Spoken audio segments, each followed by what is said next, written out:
Mr. Higgins' statement was one of beauty and unity and kindness and compassion.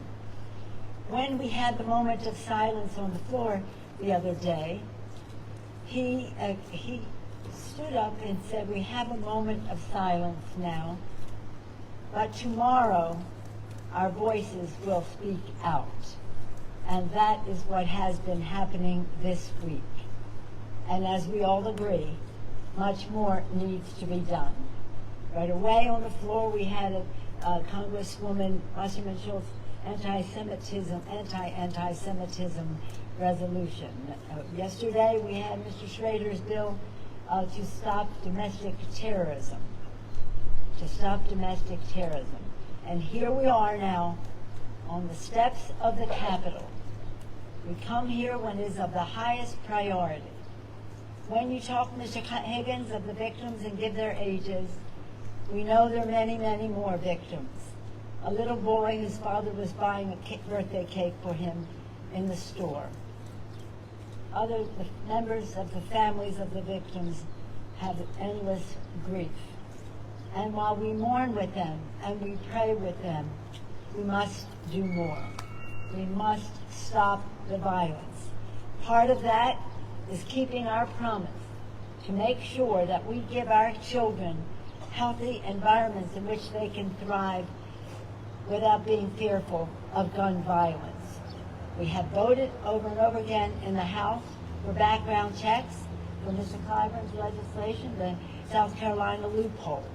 We will not rest until the job is done, and we want the victims of gun violence to know that. But all of this is compounded by the replacement theory.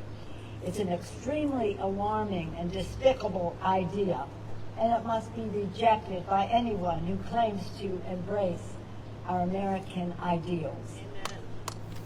It's spread by social media algorithms, where people find people who think the way they do in an evil way, promote it on top television networks, yes it is, and practice it, as has been mentioned here, by leading political figures. Why isn't everyone in this Congress saying, I reject replacement theory? Our domestic terrorism legislation we passed last night is a strong statement to save lives and protect communities.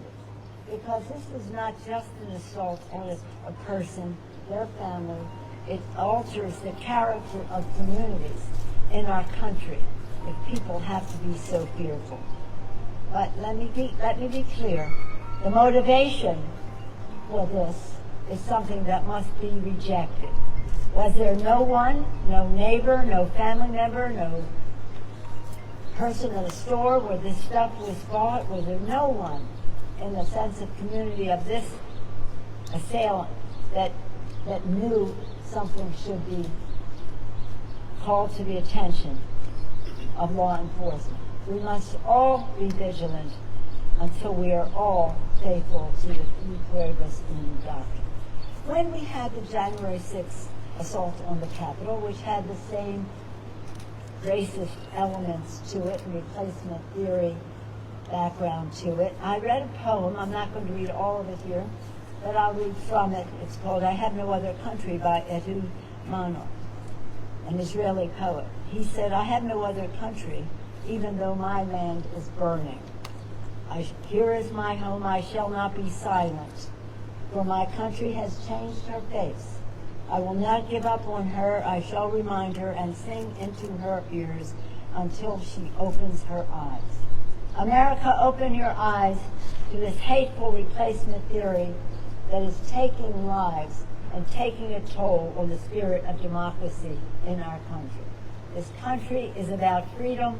We respect that. It's about safety. We must have that, and we will not rest until the job is done. I thank my colleagues, the chairs of the Tri-Caucus, the Congressional Black Caucus, the Hispanic Caucus, and the Asian Pacific American Caucus for bringing us together today under the leadership of our distinguished witness, House Democratic Whip, Mr. Clyburn. And thank you to all of our members who took the time to be with us. And now we take the message home with us until the job is done. Our prayers are with those who lost their lives and their families. May they rest in peace. Thank you.